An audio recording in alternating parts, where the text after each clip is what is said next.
Yes, thank you, Claudia. Thank you for inviting me.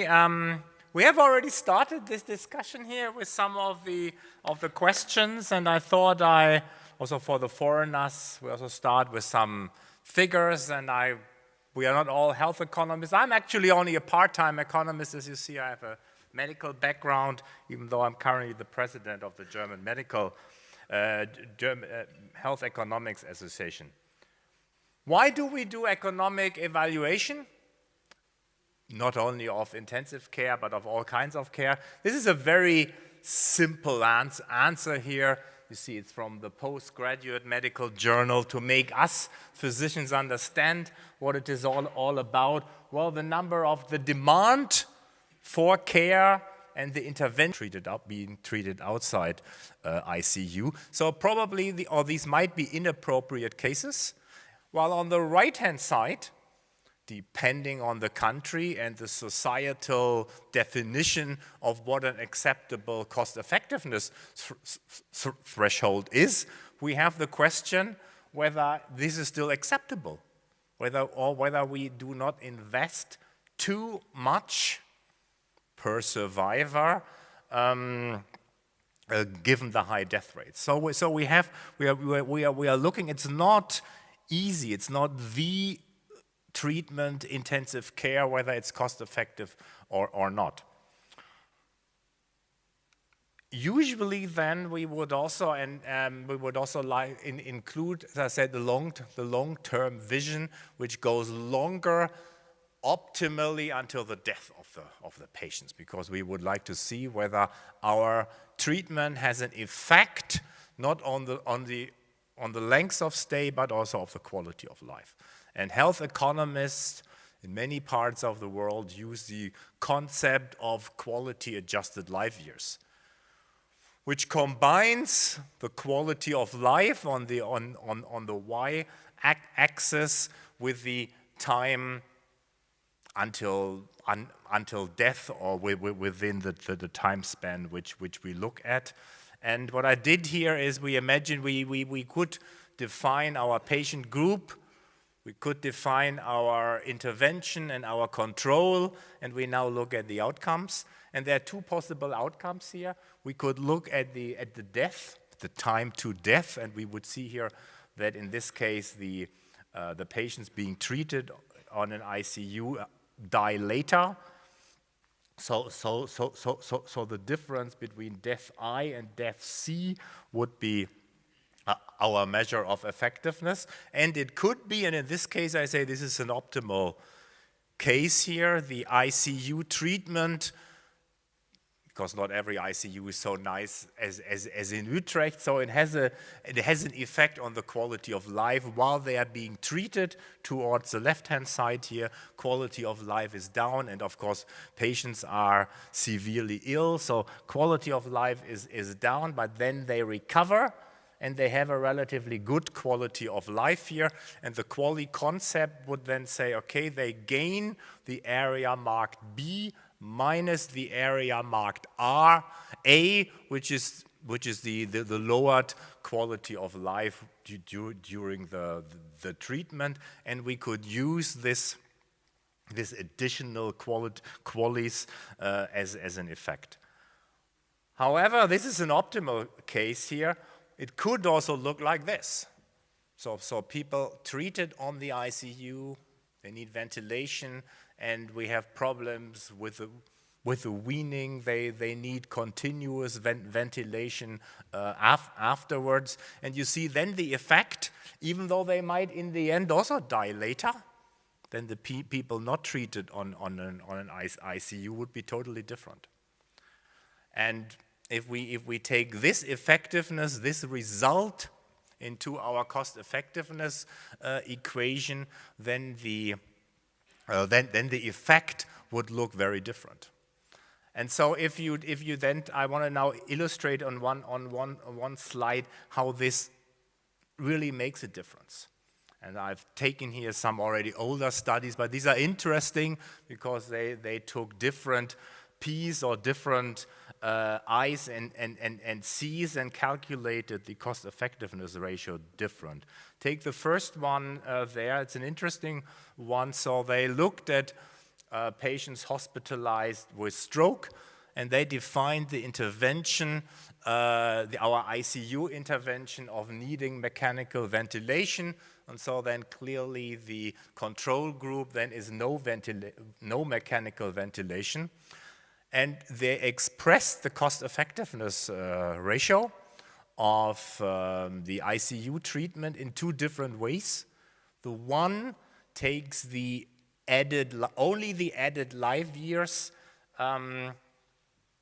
in the denominator, while the other one looks at QALYs, and we see it makes a huge difference. The next study differentiated the patients and also defined the patient population by the Apache score, and there they took a cutoff as usual of 25, and again we see it makes a huge difference. The cost effectiveness in the one patient group is 30 times better or 30 times worse if you take it from the other side than in the other group. And so it's difficult in this case to say intensive care is cost effective or not, because it really makes a difference which patients we are looking at. The last study from Australia looked at various patient groups being admitted to an ICU for various indications, and has much lower values here per QALY than the other study. But again, they come to the conclusion that there is no cost effectiveness per ICU treatment, but that the cost effectiveness of the same treatment basically versus standard ward care is very dependent on the patient group. And so in summary, given the high costs of the intensive care units, which are probably as a percentage of inpatient care as high in the other countries than they are in Germany, and the uncertainty, especially about long-term outcomes, economic evaluation of ICU care is really necessary.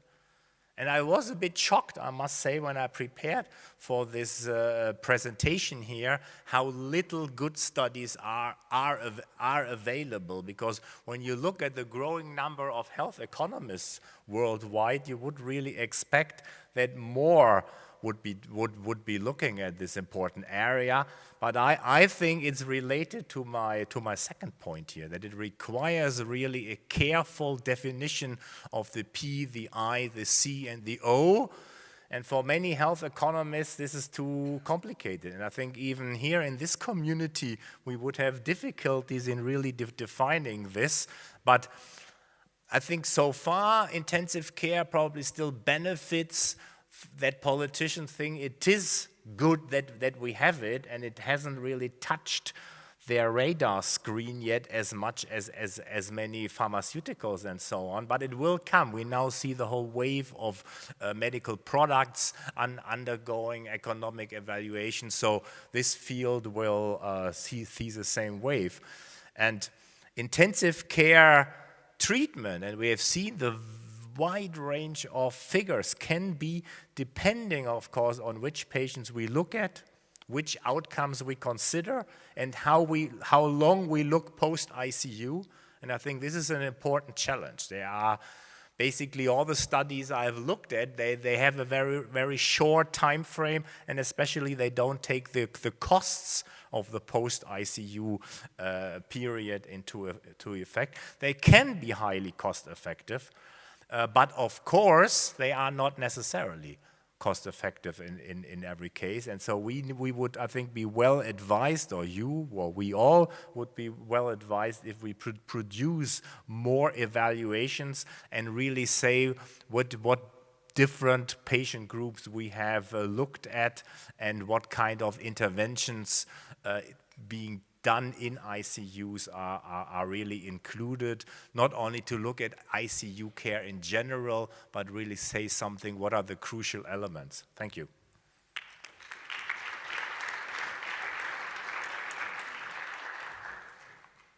Thank you very much, Reinhard. Are there any questions? Thanks for your good figures you gave us. Oh yeah, okay. Hans. We have been looking at the very old, the octogenarians, because if there is a question about cost effectiveness, it would be much easier to find it maybe in that group. And in fact, there was a natural experiment done in the Cubria Corporation in Paris some years ago, where they found that patient octogenarians triaged to go to an ICU, only half of them eventually ended up in the ICU. The other half ended up elsewhere.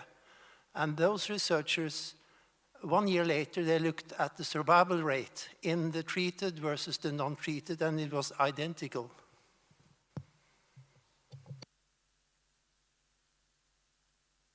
It's a point which proves my statements here, that you really, where we need to be, we cannot say everybody who goes into or who ends up in an ICU is our intervention group. We really have to look to get such results. We need a different threshold and then say, okay, there's our intervention group and there's our control group.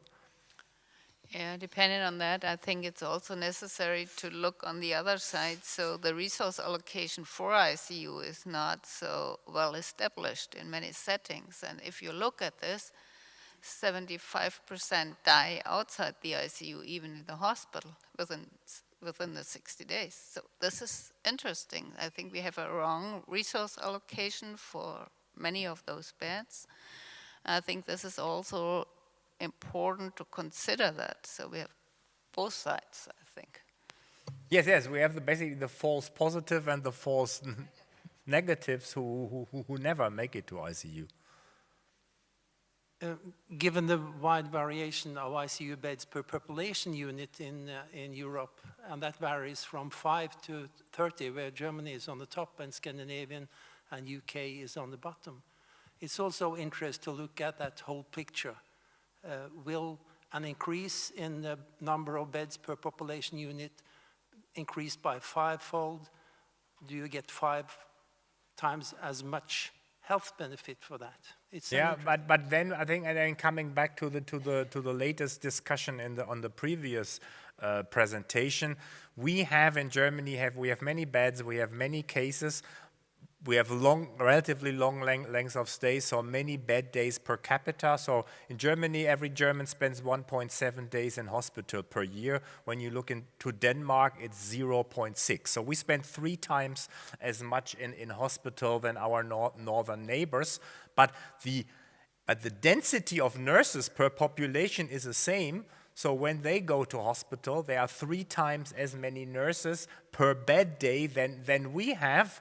So it's not only the number of beds, but also the personnel, whether it's better to concentrate the personnel on relatively few cases and short lengths of stay, or like we do, to disperse them widely over a huge number of cases and beds.